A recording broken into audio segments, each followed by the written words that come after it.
Disclaimer. We are interested in everything and experts in nothing. We enjoy learning, but get it wrong sometimes. We mean no disrespect, and if we mess up, kindly correct us. Let's take this ride together, unless your intention is to cause harm or distress, in which case, with utmost haste, fuck right off.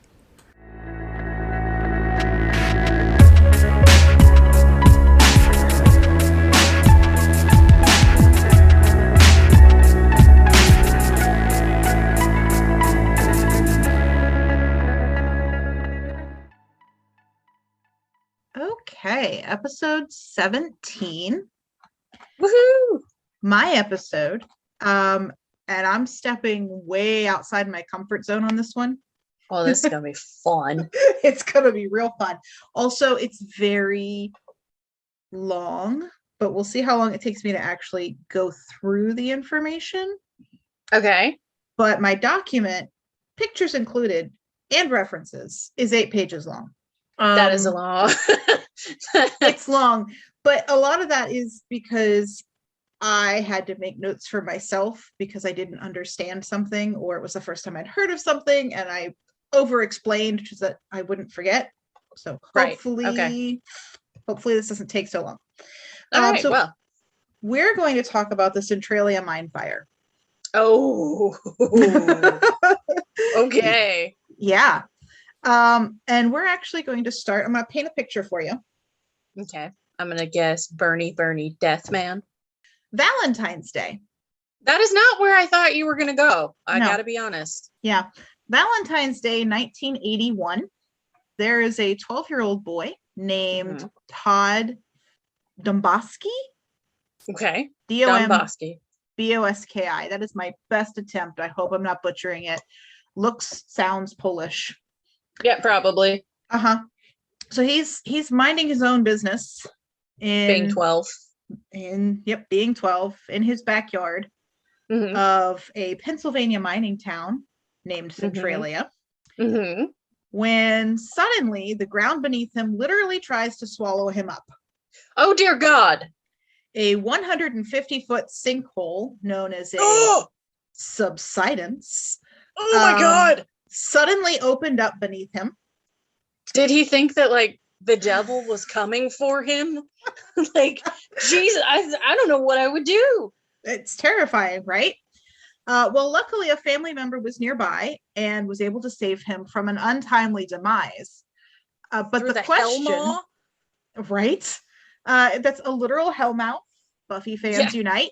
But the question is, dude, what the fuck happened?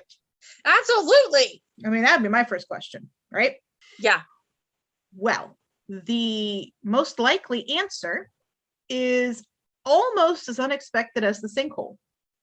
You see, 19 years earlier in May 1962, someone started a fire. Just for funsies? Well, kind of, to be honest. They had a purpose, but we'll get into it. So it's 1962. It's May. They're coming up on the Memorial Day holiday. Okay. That always leads to arson? Well, apparently in Centralia, there was a dump, like a landfill, which was in fairly close proximity to a local cemetery. Okay, I'm sorry. What the hell is the zoning like in that town?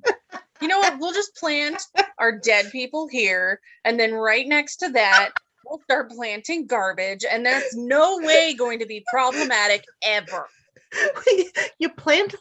Or you try to grow zombies? Well, I mean, just, it's pushing up daisies, whatever. Maybe they put daisies on top, they obviously weren't being very thoughtful towards the dead people if they're putting them next to a dump. Like, you know what this place needs? A giant pile of garbage. That's going to help the grieving families when they come to visit. I could be wrong because I didn't actually check, but I think the cemetery was there before the dump. But anyway. Yeah, but still, again, you know what this place needs? A massive tower of garbage. That's what this place needs. Apparently. It's just missing. Yeah. Well, basically, because they were so close together, Town officials were concerned that when They citizens get haunted. no, no, Like, when bitch, you did what? No, Rustin Smelly?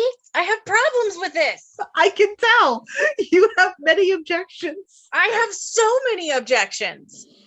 But town officials were concerned that when citizens went to the cemetery to visit their loved ones' graves for Memorial Day, that they would be bothered by the smell. So what they decided to do was cull it, which means the volunteer fire department would burn off a portion of the dump's contents in order to reduce the odor of rancid and rotting garbage. Okay, you know what smells worse than rancid and rotting garbage? Burning rancid and rotting garbage. Have you heard the term hot garbage? I have heard the term hot garbage. I have. Why would they think this was a good idea? You know what? No, I have so many problems with this town already. They almost deserve the goddamn sinkhole. I mean, they don't, but They don't. almost. Well, they did do it leading up to the holiday. So I theoretically, don't care if they did it 2 years before. You're not getting the smell of burning tires out of the air. well, once they burned off the top layer, they put the fire out and they left. Did they Well- stay to make sure it stopped burning? Here's the thing. So, based on the book Fire Underground by David DeCock, town records show that they realized there was a problem almost immediately. Like, Yeah, just you shouldn't weeks- light garbage. Oh, we're getting there. So, literally, just a few weeks after the dump fire, like 2 or 3 weeks tops, very close in proximity to the dump fire, town records show that the dump had reignited. Yeah, because there was molten trash underneath that was just like, you know what we're going to do? We're Yeah. going to become toxic fumes. For starters. That's for starters. Okay. The other problem was that the dump, prepare yourself, because I feel like you're going to have opinions. Oh, I probably will have many opinions about this. The dump was a repurposed strip mine. Oh, come on. And it turns out that there was an open shaft into the mine, which was buried in the garbage. Of course there is, because you know what we need to do? Fill the underground mine that is full of gases, I am sure, Yeah. with garbage, and then strike a match. What that allowed was basically easy access for the fire to enter the mine, because literally it had a welcome wagon practically. Yes, it's like, hello, continue to burn this way. This way, exactly. Yes, thank you for the creation of the Hellmouth. All follow this way along for the demon spiral of fiery doom. On the left is the restroom. Everyone can stop here. This is the last time you'll be able to pee before the apocalypse. Enjoy. Enjoy. So I'm going to insert a small disclaimer here They because were dumbasses. no, this is not about them. This is about me. Okay. So small disclaimer here is that I have recently learned, as in since I've been doing the podcast and doing all of the research for all of the episodes, for who I am as a human, Mhm. listening to something is a fantastic way for me to get the gist or the concept of the topic. Uh-huh. It is a shit way for me to grasp details. Details are gone. Like, Okay, fair. if I want details, I have to see them. Okay. So that said, I had the audiobook of Fire Underground. So, Okay. full disclaimer, I have the gist. The details did not stick. So here's what I know from, I don't know, I'm in chapter 10, I think, of the book, is as far as I got. Oh God, we're all gonna die. Extinguishing mine fires is complicated. Yes, it is. Period. So, for one thing, coal is a great fuel source, Yes. which we know because that's We do know kind of that. the purpose of mining it in the first place. Generally speaking, yes. It's not so that we have eyes and mouths for snow people. Could you imagine if that was the reason? Like, come on, everyone, Christmas is coming. We need 2 eyes and at least 4 pieces of coal to make a perfect smile. Otherwise, they're just going to look annoyed. Although in this town, they would be annoyed because there's a garbage fire next to a cemetery. This sounds like a bad B movie. I'm getting there. I promise. Okay. All right. So that's the one. That's the for one thing.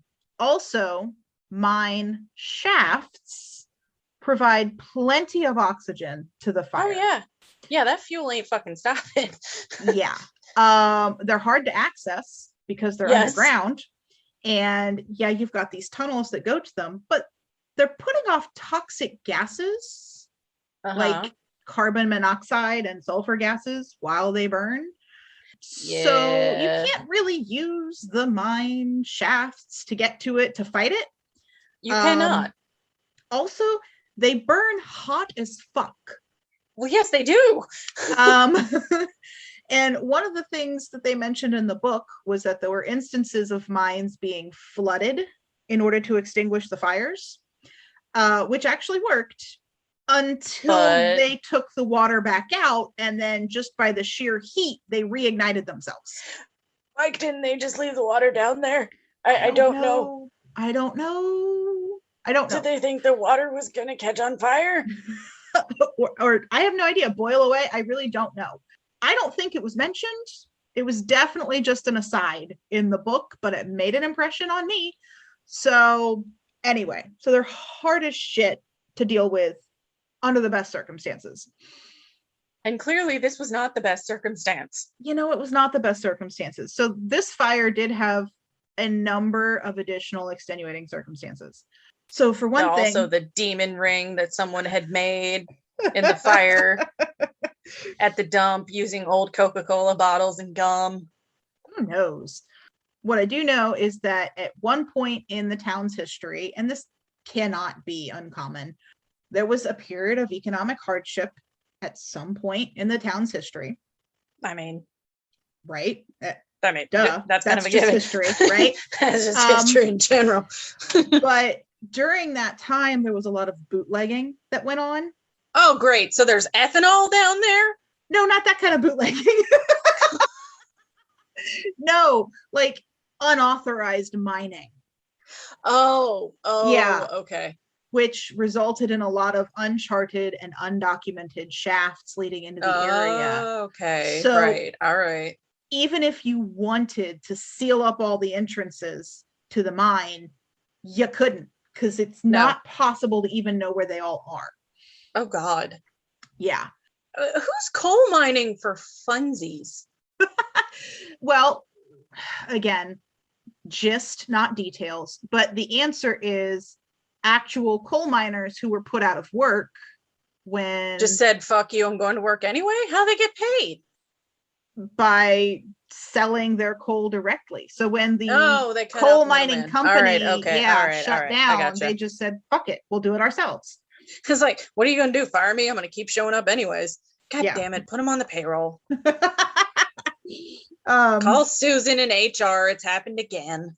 Okay. Another thing, and this part gets really hazy here because burning garbage fire? No, I mean, it gets hazy for me, but thank you for that image. You're welcome. You're really just not going to let that part go. No, I'm never going to let this go. This is the burning hill of garbage I die on. Okay, fair enough. We all have one, I guess. Yes. But the type of coal made it even more difficult to extinguish the fire. Was it demonic coal?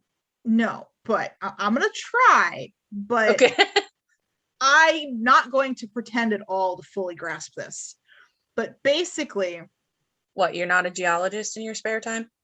I'm not. I work for some. Maybe I could have asked them. But maybe you could. Like, could you tell me why this coal is demonic and harder to extinguish?